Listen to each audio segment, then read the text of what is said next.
Bez rúk žijem od 16 mesiacov, tak zhruba vyše už 30 rokov. Prvý moment každému prebleskne, že asi potrebujem nejakú druhú osobu, čo mi všetko bude robiť. Vtedy ma ľudia podceňovali, pokiaľ nevedeli a nevideli, že vlastne som sebestačná. Najväčší problém mi robí zapínanie zipsu. A potom vlastne všetky také úkony, kde treba jednou rukou niečo držať a druhou si pripomôcť. Rada sa pozerám na tú fotku. Je to taký pocit, že tam mám dôkaz, že som ich kedysi mala. Domáce práce celkom zvládam. Takže žehlenie, vysávanie, umývanie okien, to ako celkom sa dá. Akurát to várenie, to mi troška robí problém. Šoféruje sa mi super, veľmi rada šoférujem. Nemám nejaký problém, akurát možno trošku pri štartovaní.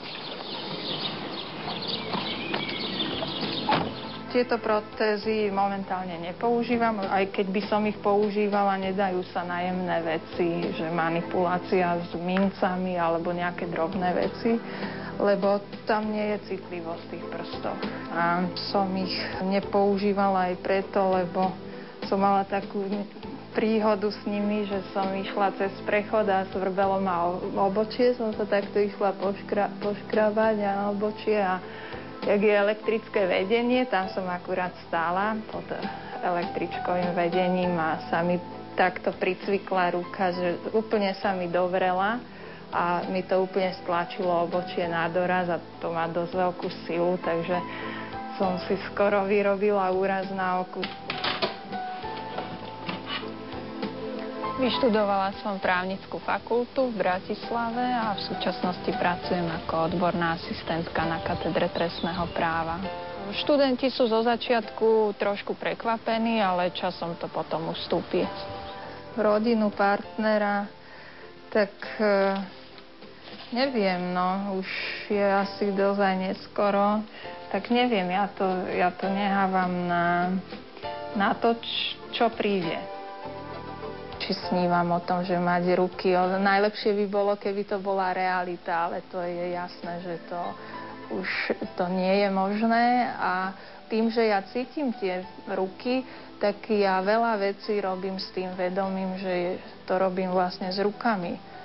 Takže to sa ťažko dá vysvetliť a povedať slovami, lebo to je o pocite. Som spokojná so svojím životom, pretože si myslím, že je úplne plnohodnotný, aj keď teda nejaké veci nemôžem samozrejme robiť, alebo som nejak obmedzená, ale zase